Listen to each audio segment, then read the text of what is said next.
Kamusta po? Storytelling tayo this time. Medyo matagal ko na rin nabasa tong story na to and gusto kong i-share kasi maganda yung values ng kwento na to. Ang title niya is The Wooden Bowl. Dito sa kwento, merong isang lalaki, pamilyado na siya, may kaya siya, tapos may isa siyang anak.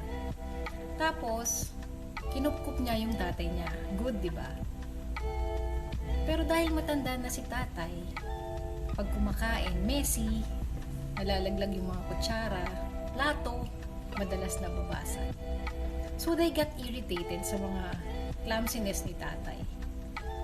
And then they decided na ilagay si tatay sa corner. Doon siya kakain.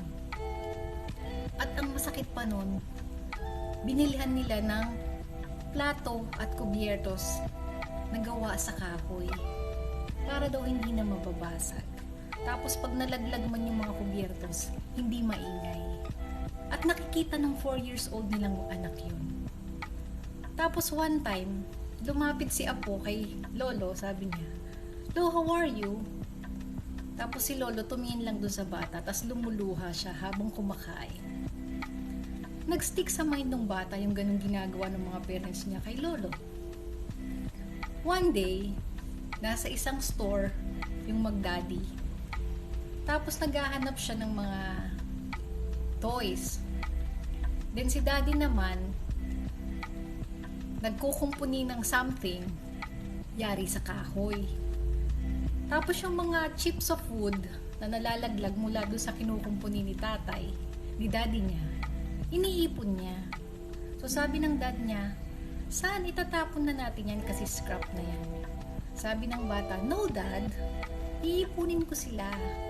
Kasi gagawin ko din silang plato para pagtanda nyo ni mami, dito rin kayo kakain.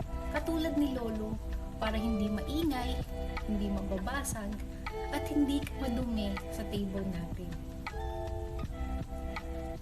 Nakakalungkot po, di ba? Kasi kung anong nakikita ng bata na ginagawa natin mga matatanda, akala po nila yun yung tama.